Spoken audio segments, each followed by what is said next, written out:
নিম্ন মধ্যবিত্তদের সুবিধার্থে মাত্র ৯৯ টাকায় ২৫০ গ্রাম গরুর মাংস ও ৯০ গ্রাম আলুর কম্বো প্যাক বিক্রি শুরু করেছে চট্টগ্রামের আলোচিত দুরন্ত বাজার সুপার শপ। বৃহস্পতিবার বিক্রি শুরুর প্রথম দিনে পোশাক শ্রমিক, রিকশা চালক, দিনমজুর সহ বিভিন্ন পেশার মানুষেরা হালিশহর পোর্ট কানেক্টিং রোডের এই শপ থেকে এই প্যাক কিনেছেন। মানে মাংস তো দাম, হ্যাঁ সবাই কিনে খাইতে পারে না। হ্যাঁ। এখন শুনছি, এখন আসছি নেওয়ার জন্য, নিয়ে যাব। ৯৯ টাকার কম্বো প্যাকেজটা নিলাম। এখানে আলু 3 পিস আছে, তারপরে মাংস আছে, হাড্ডি আছে, মোটামুটি অনেক ভালো।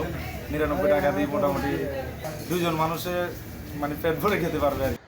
এই বিষয়ে দুরন্ত বাজারের এমডি নূর মোহাম্মদ শাহেদ জানান, সব শ্রেণী পেশার মানুষ আসছে আমাদের এই প্রতিষ্ঠানে। দেশের মূল্যস্ফীতির কারণে মানুষ তার পরিবারের জন্য আমিষ জাতীয় খাবার আর ভালোভাবে যোগান দিতে পারছে না, যে কারণে আমরা ব্যাপক সংখ্যক মানুষের আমিষ ও পুষ্টি চাহিদা নিশ্চিত করার লক্ষ্যে এটা চালু করি। ক্রেতাদের ক্রয় ক্ষমতার নাগালে থাকায় নতুন এই উদ্যোগ ইতিমধ্যে ভোক্তাদের মধ্যে বেশ সাড়া ফেলেছে।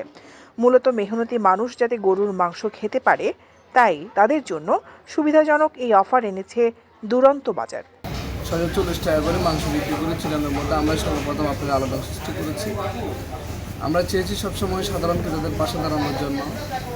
তো আপনারা দেখেছেন যে আজকেও আমাদের নতুন আরেকটি কম্বো প্যাক নিয়ে দুরন্ত বাজার ক্রেতাদের মাঝে স্বস্তি ফিরিয়ে এনেছে। আরও ৯৯ টাকায় আপনার গরুর মাংস।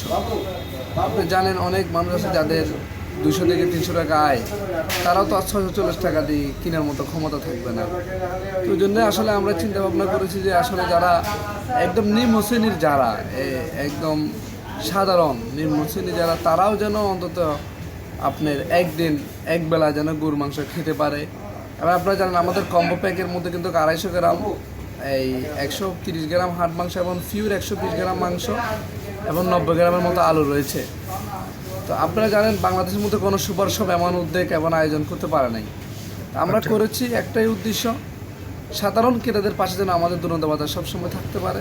প্রতিজন সর্বোচ্চ একটি কম্বো প্যাক গ্রহণ করতে পারবে। এই কার্যক্রম সপ্তাহব্যাপী চলবে বলে জানান কর্তৃপক্ষ।